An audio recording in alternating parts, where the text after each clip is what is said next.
वय वाढत चालले, पण लग्न काही जमत नाही आहे. अनेक ठिकाणी बोलणी होतात, मुलगा मुलगी पसंतही असतात, पण अगदी शेवटच्या क्षणी काही ना काही कारणाने सगळं बिघडते. जर असं तुमच्यासोबत किंवा तुमच्या घरात कुणासोबत होत असेल तर घाबरू नका, कारण स्वामी म्हणतात, काळजी सोड, मी समर्थ आहे. आजच्या या व्हिडिओमध्ये आपण पाहणार आहोत, स्वामी समर्थांच्या कृपेने विवाहातील सर्व अडथळे कसे दूर करायचे.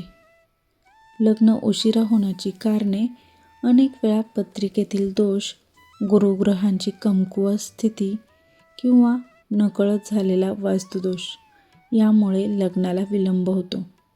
पण लक्षात ठेवा, ग्रह बदलणारे देव नाहीत, देव बदलणारे ग्रह असतात.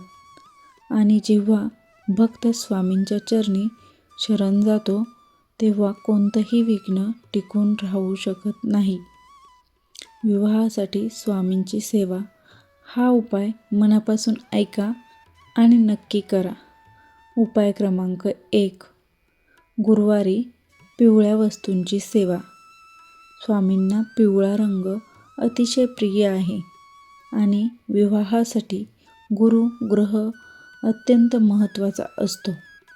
दर गुरुवारी स्वामींच्या फोटोसमोर पिवळी फुले अर्पण करा.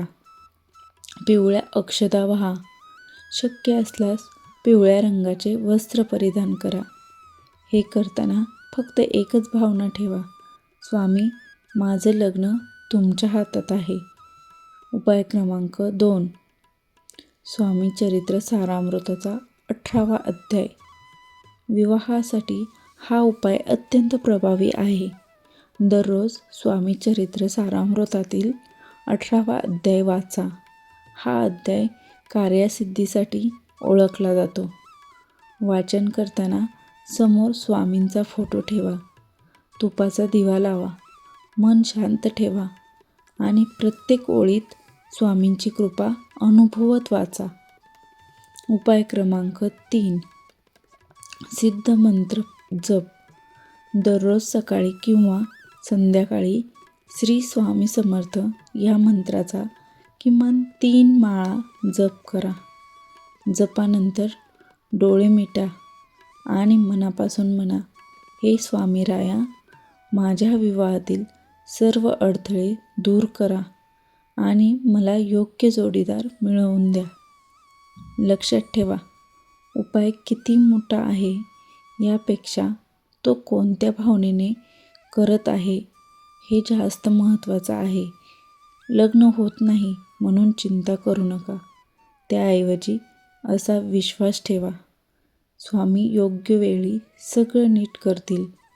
अनेक भक्तांनी अनुभव सांगितलेला आहे की 18वा अध्याय नियमित वाचल्यानंतर काही महिन्यातच त्यांचे विवाह निश्चित झाले आहेत.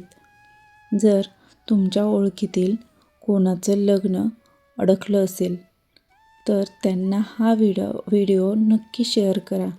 तुमची एक छोटी मदत कोणाचं तरी घर वसवू शकते. कमेंटमध्ये मनापासून लिहा, श्री स्वामी समर्थ, आणि तुमची इच्छा स्वामींच्या चरणी अर्पण करा. अशक्य ही